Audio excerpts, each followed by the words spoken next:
بندے سے گناہ سرزد ہو جاتا ہے اور وہ معافی مانگ لیتا ہے تو اللہ کو وہ بندہ بڑا ہی اچھا لگتا ہے۔ انسان کے اندر چونکہ یہ دونوں چیزیں رکھی گئی ہیں تو کبھی کبھی اس سے گناہ بھی سرزد ہو جائے گا۔ نیکی اس کی عقل، اس کا فہم، اس کا ادراک، شریعت کی رہنمائی، انبیاء کی تعلیمات اسے بتائیں گی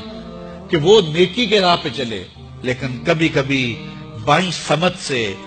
جو خواہشات اور آرزو ہے وہ بھی اس کو گھیر لیں گے اور اچانک اس سے کبھی کوئی گناہ بھی ہو جائے گا۔ اور اگر اچانک اس سے کبھی گناہ ہو گیا، کبھی آنکھ بھٹک گئی، کبھی خیال بہک گئے، کبھی سوچ میں آوارگی آ گئی، کبھی زبان نے میلا لفظ بول دیا، تو پھر کیا ہے؟ پھر فوری معافی مانگ لے۔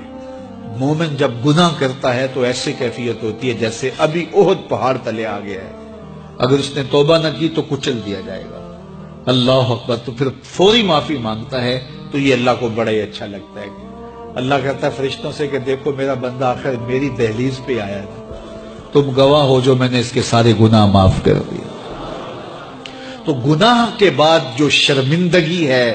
دیکھیے ایک اور جملہ کہتا ہوں، نیکی کرنے کے بعد جو تکبر پیدا ہوتا ہے، میں بڑی نیکی کر لی ہے، اور باقیوں کو بندہ حقیر سمجھنے لگتا ہے،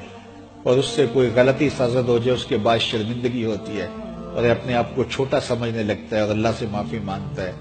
تو اس نیکی کرنے کے بعد وہ جو آپ کے اندر تکبر اور رعونت اور عجب پیدا ہوا، اس سے کہیں بہتر ہے کہ آپ سے اگر کوئی خطا سرزد ہوئی تھی تو اس سے آپ کے اندر عجز اور توبہ کا جذبہ پیدا ہوا۔ اور اللہ کو یہ بڑا پسند ہے کہ کوئی بندہ، چونکہ ممکن ہی نہیں ہے کہ جب انسان ہے اس کے اندر یہ خواہشات رکھی ہیں تو کبھی اس سے، یہ انبیاء کی ذوات ہیں جو پاک ہیں، باقی کبھی کچھ خطا سرزد ہو جائے گی، اس سے معذرت کر لے۔ تو آپ نے نام سنا ہوگا ایاس کا،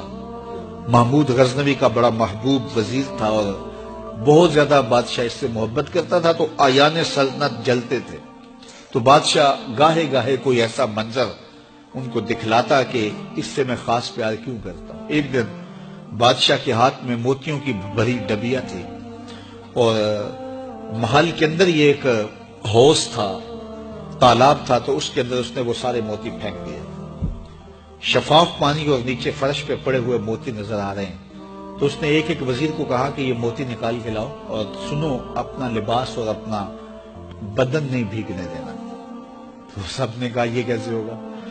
کہ موتی بھی تہ سے نکال کے لائیں اور بدن بھی اور کپڑے بھی نہ بھیگیں؟ تو دوسرے کو کہا، اس نے کہا حضرت یہ کیسے ہوگا،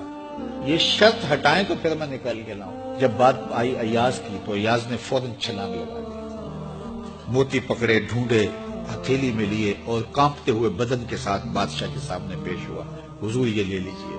بادشاہ غصے میں تھا، تو میں نے کہا تھا لباس اور کپڑے بھیگنے نہیں چاہیے، تیرے بدن سے پانی نچڑ رہا ہے، تیرے لباس سے پانی نچڑ رہا ہے، یہ کیا؟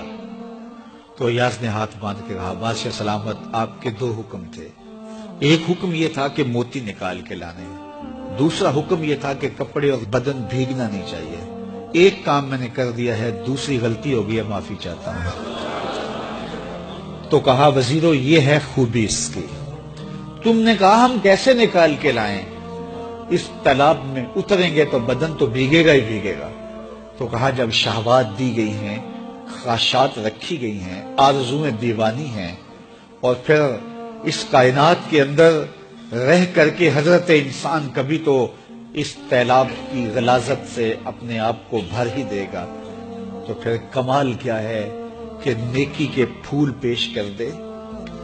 سجدے کے موتی پیش کر دے، رکوع اور قیام کے موتی پیش کر دے، ہمدردی انسانیت کے ساتھ پیار کے موتی پیش کر دے، سارے موتی پیش کرے، پھر مالک کا جلال کہ تیرے کپڑے کیوں بھیگے، یہ گناہ کیوں کیا، یہ گناہ کیوں کیا، ہاتھ جوڑ کے کہے مالک اس کی معافی مانگ،